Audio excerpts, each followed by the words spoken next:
dengan subtema Yesus untuk orang kaya. Ini melanjutkan bagian yang sebelumnya dengan subtema Yesus untuk orang miskin. Bahwa ternyata junjungan kita baginda Yesus tidak hanya datang untuk orang miskin, tetapi juga datang untuk orang kaya. Kita masih akan mendalami persoalan ini dengan surat yang ditulis oleh Bapak Suci Paus Fransiskus yang berjudul Ad Mirabile Signum. Kita akan mulai dari artikel yang ke-9. Sementara pesta Epifania mendekat, kita meletakkan patung-patung tiga raja dalam gua Natal. Dengan mengamati bintang itu, orang-orang bijak dari timur berangkat ke Bethlehem untuk menemukan Yesus dan memberikan kepadanya hadiah-hadiah, emas, kemenyan, dan mur. Nah, di sini kita melihat ada tokoh tiga raja. Meskipun sebenarnya kalau kita membaca Alkitab tidak disebutkan bahwa mereka jumlahnya tiga, juga tidak disebutkan bahwa mereka adalah raja. Hanya disebutkan mereka adalah orang-orang Majusi. Tiga itu datangnya dari mana? Dari jumlah persembahan atau hadiah-hadiah yang dibawa. Sehingga diasosiasikan satu orang membawa satu. Emas satu orang, kemenyan satu orang, mur satu orang. Dari situlah kita mendapati tradisi yang mengatakan yang datang adalah tiga orang. Meskipun kalau kita baca Alkitab sendiri, tidak terlalu jelas teksnya ada di sana jumlahnya berapa. Tetapi sudah menjadi istilah dalam gereja Katolik tiga raja atau pesta tiga raja, perayaan tiga raja. Sebenarnya perayaan tiga raja itu istilah yang populer saja. Kalau nama perayaan aslinya adalah pesta Epifania, yaitu hari raya penampakan Tuhan. Orang-orang Majusi itu rupanya sampai menemukan Sang Kristus di Bethlehem dengan mengamati bintang di langit. Berarti mereka orang-orang yang menguasai ilmu perbintangan. Pada zaman kuno, ilmu perbintangan sudah sangat maju, tetapi ilmu itu tidak dapat diakses oleh orang-orang miskin, oleh orang-orang sederhana. Jadi yang dapat mengamati bintang pastilah hanya orang-orang kaya yang mampu. Berarti ketika kita bicara mengenai tiga raja atau orang-orang Majusi yang datang ke Bethlehem untuk bertemu dengan bayi Yesus, pastilah mereka bukan orang-orang sederhana dan orang-orang miskin seperti yang sudah sebelumnya datang, yaitu para gembala. Karena untuk mengamati bintang diperlukan ilmu, ilmu diperlukan juga dana, dana memerlukan kekayaan. Jadi pastilah dapat kita simpulkan bahwa orang-orang itu orang-orang kaya yang punya kemampuan. Demikian juga kalau kita lihat jenis persembahannya. Ini tidak mungkin dipersembahkan kalau orangnya bukan orang-orang yang mampu. Emas, kemenyan, dan mur. Kita lihat lanjutan dari kalimat dalam artikel yang ke-9. Hadiah-hadiah yang mahal ini, nah perhatikan, hadiah-hadiah yang mahal mempunyai makna simbolis. Kita lihat apa makna simbolis dari ketiganya. Emas menghormati kekuasaan Yesus. Kemenyan melambangkan keilahiannya. Mur melambangkan kemanusiaan sucinya yang akan mengalami kematian dan penguburan. Dengan adanya hadiah-hadiah persembahan yang mahal itu, maka kesimpulan kita jelas tidak mungkin orang-orang Majusi itu orang-orang yang miskin. Yuk kita lanjutkan teksnya. Ketika kita merenungkan aspek gambaran kelahiran ini, kita dipanggil untuk merenungkan tanggung jawab setiap orang Kristen untuk menyebarkan Injil. Jadi ada catatan di sini. Berarti ketika kita melihat orang-orang Majusi yang datang, itu sebenarnya mengingatkan tanggung jawab kita yang sudah dibaptis setiap orang Kristen. Kristen yang satu, kudus, katolik, dan apostolik.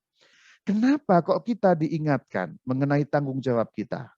Kita tahu bahwa orang-orang Majusi itu datang dari timur. Timurnya ukurannya Yerusalem atau Bethlehem pendek kata tanah Israel. Berarti mereka bukan orang-orang yang mengenal Allah tentu saja. Berarti di sini orang-orang yang belum mengenal Allah itu ingin mengenal Allah. Maka itu mengingatkan tanggung jawab kita untuk menyebarkan Injil supaya bangsa-bangsa yang belum mengenal Allah itu menjadi mengenal Allah. Maka kalau kita melihat presepium atau gua Natal atau kandang Natal dan di dalam adegan presepium itu ada 3 raja, orang-orang Majusi, kita sungguh diingatkan tanggung jawab kita mengenalkan iman Kristen kepada seluruh dunia. Kita masing-masing dipanggil untuk mewartakan kabar gembira kepada semua orang dengan bersaksi tentang sukacita mengenal Yesus dan kasih-Nya melalui karya-karya belas kasih kita yang nyata. Jadi sebenarnya memperkenalkan Yesus Kristus bisa juga melalui karya-karya belas kasih yang nyata. Bukan berarti memperkenalkan Yesus Tuhan selalu dengan berkhotbah. Oh tidak. Kamu berkhotbah, kemudian mendatangi, mengetok rumah satu persatu, ya bisa dibaledok orang. Baledok itu bahasa Sunda, ditimpuk kamu ya. Anda sudah kenal Yesus, Anda sudah diselamatkan, tok, tok, tok, tok, tok. Wah, Anda bisa dilaporkan nanti penistaan agama, penodaan agama. Apalagi zaman sekarang lagi sensitif urusan-urusan seperti itu. Bukan begitulah caranya. Tetapi melalui karya belas kasih yang nyata. Tapi juga kalau dengan dunia medsos seperti ini ya bisa juga dengan melalui contohnya Katkit yang kemudian juga menyiarkan katekese mengenai kekatolikan sehingga orang yang nyasar seandainya ada yang bukan pengikut Kristus paling kurang sedikit kemudian mengetahui mengenai Yesus Kristus. Paling kurang pernah dengar ada yang namanya Yesus Kristus. Tetapi kalau Anda secara umum, Anda bisa mulai dari sini, karya-karya belas kasih yang nyata. Yuk kita lanjutkan pembahasannya. Masih dari artikel yang ke-9 Admirabile Signum. Orang Majus mengajarkan kepada kita bahwa orang dapat datang kepada Kristus melalui rute jalan yang sangat panjang. Orang-orang kaya, orang-orang bijak dari jauh, orang-orang yang haus akan hal-hal yang tak terbatas, mereka berangkat menempuh perjalanan panjang dan berbahaya yang akan membawa mereka ke Bethlehem. Perhatikan bahwa bangsa-bangsa lain itu bisa menempuh rute jalan yang sangat panjang. Maka betapa bersyukurnya kita yang rutenya begitu pendek. Saya pribadi rute untuk bertemu dengan Bethlehem dalam arti kiasan bukan berarti Bethlehem beneran ya, tapi bertemu dengan Sang Kristus. Rute saya sangat pendek. Begitu saya lahir, 1 bulan kemudian saya dibaptis. Rute saya begitu pendek. Tetapi rute saya yang pendek itu pun saya syukuri dengan mempelajari iman yang telah saya peroleh melalui iman orang tua saya. Jadi karena rute saya sangat pendek, kadang-kadang nggak ngerti apa-apa. Anda yang rutenya pendek sering juga nggak ngerti apa-apa, bukan? Tahu-tahu dibaptis, telanjur dibaptis, dan nggak pernah menerima pelajaran apapun. Lalu nggak ngerti apa-apa. Maka seringkali dalam banyak pelajaran, sadar katkit, seminar, atau apapun, seringkali, oh begitu. Padahal sesuatu yang sangat biasa, tapi masih saja ada oh begitu. Ini menunjukkan memang tidak tahu apa-apa. Tetapi jangan kecil hati, kita semua dipanggil untuk menempuh perjalanan juga yang pendek, juga yang panjang. Untuk Anda yang rutenya begitu pendek, menerima iman dari warisan orang tua, bukan berarti begitu saja loh. Perlu perjuangan panjang untuk mengenali iman Katolik. Makin kita pelajari iman Katolik, makin kita ngerti bahwa kita tidak ngerti apa-apa. Rama Bayu begitu juga. Iya, makin kita pelajari iman Katolik, makin saya pelajari iman Katolik, makin saya mengerti bahwa saya tidak mengerti apa-apa. Saya kira saudara-saudari kok juga merasakan demikian. Selalu ada unsur-unsur lain yang belum kita pahami. Nah itu perjalanan panjang orang-orang Majus, kita pun juga jangan takut menempuh perjalanan panjang. Secara fisik, orang-orang Majusi itu menempuh betul-betul panjang dan bahaya jalannya. Pada masa kuno perjalanan di padang gurun terutama sangat mengerikan. Tentunya juga ada banyak perampok, ada banyak orang jahat di padang gurun dan di perjalanan umum pun demikian. Tidak ada keamanan, belum lagi badai gurun dan sebagainya. Jadi sesungguhnya orang-orang Majusi itu beresiko perjalanan mereka. Mereka itu orang-orang kaya, orang-orang bijak, orang-orang yang berilmu. Saudara-saudari, orang-orang Majusi yang datang dari timur itu memang orang-orang yang kaya, sudah kita lihat. Dan orang-orang yang bijak karena mereka mengetahui kebijaksanaan leluhur mereka yang mengerti ilmu perbintangan, sehingga ilmu perbintangan itu kemudian membawa mereka sampai kepada Sang Kristus. Tentulah ilmu bintang sudah dikenal dari zaman kuno, maka orang-orang Majusi itu mereka juga berilmu dalam hal ini ilmu perbintangan. Sukacita besar datang atas mereka di hadapan Raja Bayi. Kalimat lanjutannya, mereka tidak tersinggung oleh orang-orang miskin di sekeliling, tetapi segera berlutut untuk menyembahnya. Jadi ketika mereka datang, mungkin di situ ada para gembala, ada orang-orang yang miskin yang tidak setara dengan mereka yang hebat-hebat, pakaiannya bagus-bagus, naiknya onta yang bagus, memakai pakaian yang keren-keren, perhiasan dan sebagainya. Tetapi orang-orang Majusi itu tidak tersinggung ketika harus berada dengan orang-orang miskin karena fokus mereka bukanlah kekayaan, bukanlah kemewahan, bukanlah kehebatan mereka, tapi fokus mereka adalah menemukan Sang Kristus, Sang Mesias, Sang Raja Bayi yang mereka tuju untuk disembah, dan dengan itu mereka menemukan Sang Kristus, Tuhan junjungan kita. Saudara-saudari, kalau kita terpusat pada Sang Kristus, apa hal yang dapat membuat kita tersinggung, saudara-saudari? Maka sekarang pakai renungan. Pakai renungan ya. Saya jarang-jarang pakai renungan loh ya. Ada banyak orang minta saya bikin renungan, saya nggak pernah mau. Saya bilang, kalau kamu tahu mengenai katekese, renungan tuh muncul dengan sendirinya kok. Gitu. Saya kembali ke sini, saya mau bikin renungan loh. Ini jarang loh, ilmu langka loh ini. Rama Bayu jarang bikin renungan loh ya. Kalau fokus kita pada Sang Kristus, kita tidak akan gampang tersinggung oleh orang sekitar kita. Kalau kamu melayani di gereja, kalau fokusnya bukan Sang Kristus, fokusnya pada diri kamu sendiri, gampang tersinggung. Kamu melayani di gereja, fokusnya bukan Sang Kristus, fokusnya nama dirimu, kebaikan dirimu, gampang tersinggung. Kamu ikut aktif menjadi aktivis di gereja, fokusnya bukan Sang Kristus, tapi ketenaranmu, apa saja eksis kalau bahasa sekarangnya, gampang tersinggung. Nah, ini pelajaran renungannya simpel. Orang-orang Majusi tidak tersinggung karena fokusnya Sang Kristus. Maka renungan bagi kita, haleluya saudara, sudahkah kita fokus kepada Sang Kristus saudara? Karena kalau kita tidak terfokus pada Sang Kristus saudara, maka engkau akan menjadi mudah tersinggung karena merasa dirimu direndahkan, dirimu tidak dianggap, karyamu tidak dipandang. Padahal semua yang kita lakukan demi Sang Kristus. Haleluya, saudara. Dengan berlutut di hadapannya, mereka memahami bahwa Allah dengan kebijaksanaan, kedaulatan, membimbing jalan bintang-bintang juga. Membimbing arah sejalan. Dengan merendahkan yang berkuasa dan meninggikan yang hina dina. Berarti orang-orang Majusi itu dengan mengikuti jalan yang ditunjukkan melalui bintang-bintang, mereka menemukan Allah. Berarti rutenya berbeda, saudara-saudari.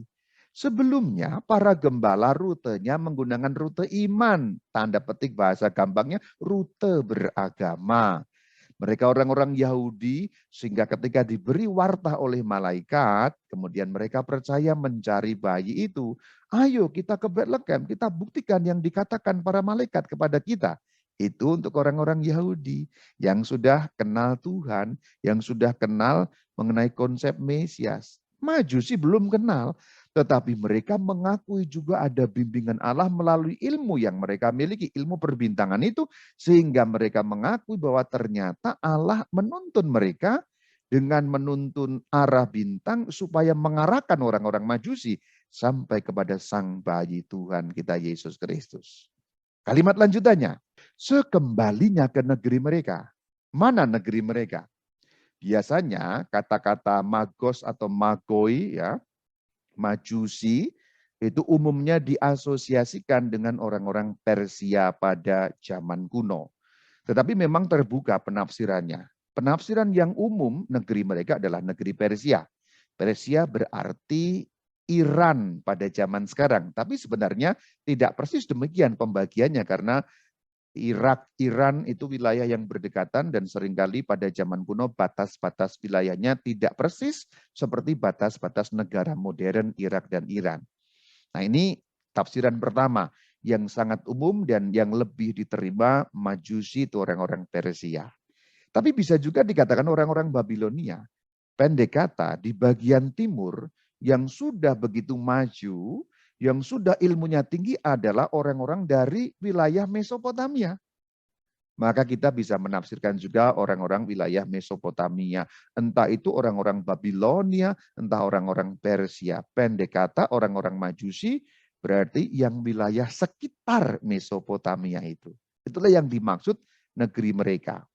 Mungkin Persia lebih cocok. Saya pribadi lebih suka menafsirkan itu sebagai orang-orang Persia. Karena nanti nyambung kalau kita mengerti tentang sejarah Persia, kekristenan di Persia.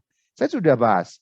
Nanti Anda cari saja di YouTube Katkit, gereja Romawi versus gereja Persia. Nah itu lebih karena itu. Tapi ini bukan harga mati karena ini penafsiran. Saya pribadi lebih memegang bahwa itu tafsirannya orang-orang Persia karena nanti nyambung sampai zaman para rasul, kemudian pewartaan Injil di Persia itu luar biasa pesat. Nah ini sambungannya ke sana. Tapi apapun tafsirannya, intinya sekitar Mesopotamia lah. Sekembalinya ke negeri mereka, mereka tentu saja akan menceritakan kepada orang-orang lain tentang perjumpaan yang menakjubkan dengan Mesias ini. Sehingga mulailah penyebaran Injil di antara bangsa-bangsa. Saudara-saudari, kita perlu membayangkan bahwa orang-orang Majus itu orang-orang yang berpengaruh. Orang-orang yang terpandang di negeri mereka, orang-orang berilmu tinggi. Sehingga kalau orang-orang berilmu tinggi umumnya berbicara, mudah dipercaya, mudah mempengaruhi orang karena mempunyai kewibawaan ilmiah, kewibawaan keilmuan, tidak hanya soal kekayaan. Orang kaya oon juga banyak tentu saja. Tapi orang-orang Majusi ini tidak oon mereka. Mereka sudah kaya berilmu. Sehingga dapat kita bayangkan dengan sedikit berimajinasi, sampai di kampung halaman mereka, di negeri mereka, mereka akan menceritakan mengenai Sang Mesias itu. Artinya, memang tidak diceritakan dalam Alkitab, tetapi berarti penyebaran warta mengenai Mesias sudah dimulai bahkan dari hari Natal.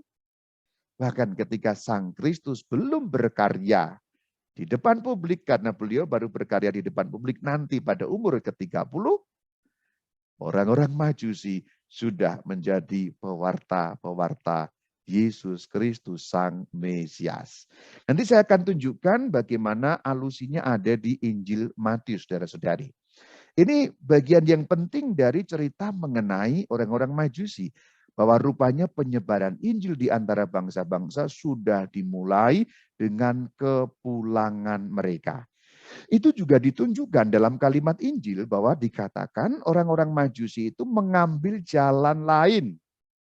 Memang secara fisik mereka mengambil jalan yang berbeda. Karena waktu itu kan mereka mampir dulu ke istana Herodes. Diperintah juga. Nanti kalau ketemu kasih tahu kembali ke sini.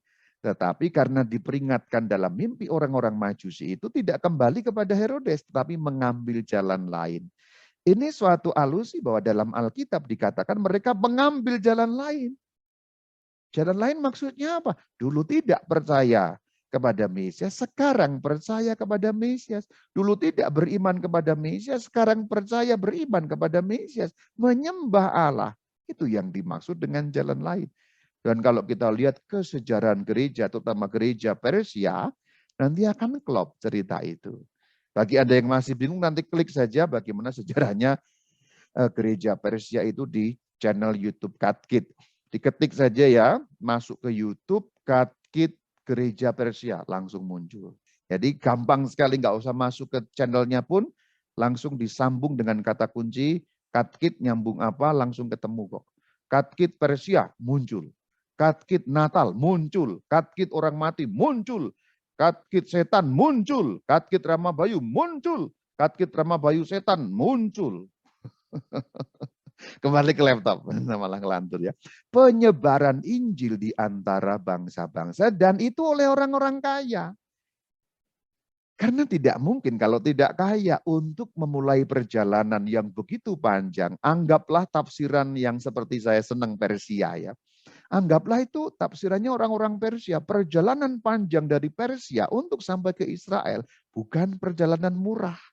Perjalanan yang membutuhkan waktu yang berhari-hari, mungkin berbulan-bulan, dengan onta, dengan kendaraan yang waktu itu sangat lambat, sehingga pasti ini perjalanan yang tidak murah, hanya mungkin dilakukan oleh orang-orang kaya. Nggak usah bawa hadiah. Maksud saya adalah seandainya orang-orang Majusi ini tidak membawa hadiah sekalipun, perjalanannya itu sendiri harus dilakukan oleh orang-orang yang mampu membayar. Tidak mungkin dilakukan oleh orang-orang yang berkekurangan, oleh orang-orang miskin.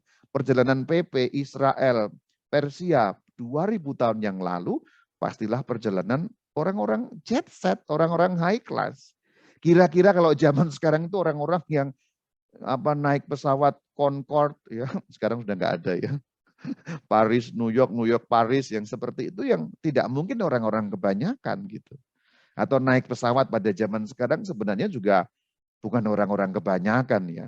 Kalau orang-orang kampung ya tidak mampu membuat perjalanan sampai ke Eropa naik pesawat. Kira-kira bayangannya seperti itu.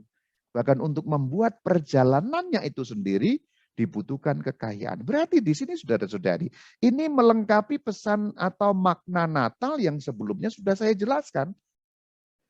Para gembala mewakili orang-orang miskin. Berarti Yesus Tuhan kita datang untuk orang-orang miskin.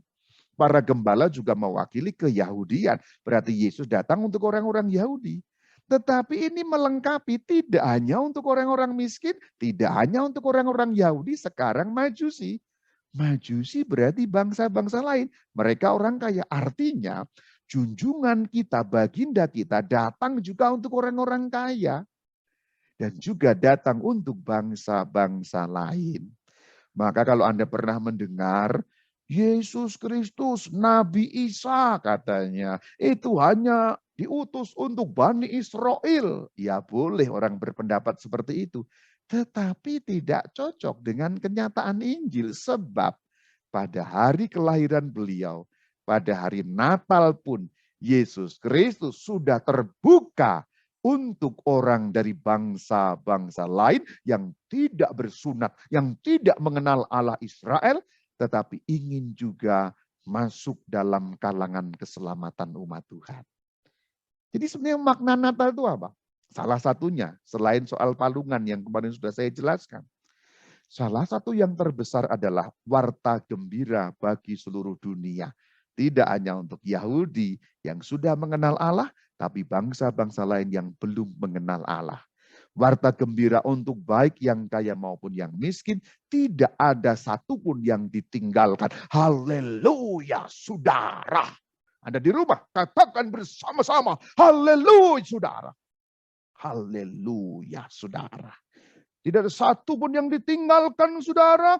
Yesus datang untuk orang kaya maupun orang miskin. Kalau engkau seorang yang miskin, Yesus datang untuk engkau, saudara. Kalau engkau seorang yang kaya, tak ditinggalkan engkau, saudara. Haleluya, saudara. Katakan amin yang setuju, katakan haleluya, saudara. Renungannya begitu.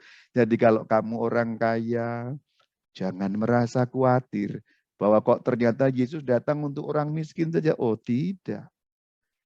Itu saudara, luar biasanya junjungan kita, Yesus Kristus. Ini yang mau saya tunjukkan bahwa ternyata penyebaran Injil itu sudah sampai ke ujung bumi. Bahasa simpelnya, penyebaran Injil sudah sampai ke bangsa-bangsa lain sejak hari Natal. Dan ini kalau kita membaca Injil Matius itu inklusif. Yaitu Matius 2 pada ayat 1 sampai ayat 12 yang bercerita mengenai kaum Majusi, berarti Yesus Kristus sejak pada hari lahirnya sudah terbuka pada bangsa-bangsa lain. Kalau kemudian kita baca Injil Matius pada pasal yang terakhir, pasal 28 ayat 18 sampai 20, baginda junjungan kita memerintahkan supaya kita mewartakan ajarannya kepada bangsa-bangsa lain seluruh bumi. Kita lihat di bagian yang awal. Matius 2 ayat 1. Sesudah Yesus dilahirkan di Bethlehem, datanglah orang-orang Majus dari timur, Persia tafsirannya, ke Yerusalem. Sekarang langsung ke bagian yang terakhir. Matius 28 ayat 18 sampai 19. Yesus mendekati mereka dan berkata, karena itu pergilah, jadikanlah, apa saudara? Semua bangsa saudara Haleluya, semua bangsa jadi murid Kristus, saudara. Katakan amin, haleluya, saudara. Ini yang dimaksudkan dalam istilah teknis inklusif. Apa yang sudah dimulai pada awal Injil ditutup dengan mengacu kembali pada awalnya. Itulah yang dimaksud dengan istilah teknis inklusif. Jadi kalau kita membaca satu Injil atau dua Injil atau Injil-Injil dengan menggunakan ilmu, itu lebih kelihatan kerennya Injil-Injil itu. Bukan sekedar cerita-cerita yang ditumpuk begitu saja, tapi cerita yang ada maksudnya. Cerita yang punya kaitan-kaitan satu dengan yang lain. Seperti contoh yang sudah saya ungkapkan di sini, itu inklusifnya. Silakan baca. Pada hari kelahiran Yesus, ya sesudah dalam kalimat itu ya artinya hari lahir beliau sudah nyambung dengan orang-orang lain. Nanti sebelum beliau naik ke surga, murid-muridnya disuruh menjadikan bangsa-bangsa lain murid beliau juga. Nah inilah yang dimaksudkan inklusif itu begitu. Berarti Yesus datang untuk semua manusia. Digambarkan kepada gembala berarti miskin, kepada kaum majus berarti kaya, kaya dan miskin semua didatangi Yesus. Yesus datang untuk orang Yahudi yang digambarkan dengan gembala, orang-orang Yahudi, tapi juga orang-orang majusi yang tidak kenal Tuhan. Dan itu semua sudah dimulai dari sejak palungan, saudara. Jadi Natal, kalau kita mengerti, terutama dari sudut pandang Injil Matius yang inklusif ini, kita akan makin mengerti perayaan Natal bukan hanya sekedar yang Yesus lahir, happy, senang, ya, enggak sekedar begitu. Natal, terutama dalam Injil Matius, itu pewartaan Kristus sampai ke ujung bumi. Sudah dimulai dari palungan, saudara. Sejak awal Yesus bukan hanya untuk orang Yahudi, tapi untuk seluruh dunia. Nah ini dari pengertian simpel ini saja, kita langsung sudah bisa menjawab tuduhan-tuduhan yang seringkali aneh-aneh itu. Oh, Yesus itu bukan untuk orang dunia, Yesus hanya untuk Bani Israel katanya. Dari bagian ini saja sudah langsung kita bisa menjawab. Maka keyakinan saya sejak awal selalu sama. Renungan itu enggak penting. Karena kalau Anda tahu mengenai katekese, renungan-renungan seperti ini akan muncul dengan sendirinya dari pengertian yang Anda dapat. Ketika Anda mengerti seperti ini, renungannya lalu akan bisa kemanapun. Pengertiannya dulu baru renungannya. Maka saya tidak menganjurkan Anda sering-sering baca renungan ya. Bukan jelek ya, bukan jelek, bukan. Renungan bukan jelek. Tetapi kalau Anda keseringan baca renungan, itu Anda disuapi berarti. Selamanya Anda disuapi. Selamanya Anda menjadi bayi yang tidak bisa mengunyah sendiri, bahkan dikunyahkan. Baca renungan baik, saya pun membaca renungan. Beberapa romo menulis saya baca. Ya. Tetapi maksud saya adalah bukan mau melarang Anda baca renungan, tidak. Atau mendengarkan renungan, tidak. Tetapi kalau katekese dikuatkan, wawasan iman dikuatkan, hal-hal seperti ini ketika Anda membaca Injil, membaca Alkitab, renungan itu seperti muncul dengan sendirinya. Oh ternyata begini, oh ternyata begitu. Dari awal kan kira-kira seperti itu yang saya sudah bahas dari awal tadi. Kemudian ada insight-insight yang kemudian muncul. Begitu. Maka kita bisa melanjutkan dengan nyambung ke bab 10, Pak. Melanjutkan sampai bab terakhir supaya apa yang sudah ditulis dan sudah saya bahas dari bab pertama Admira Beresinium tersampaikan semua.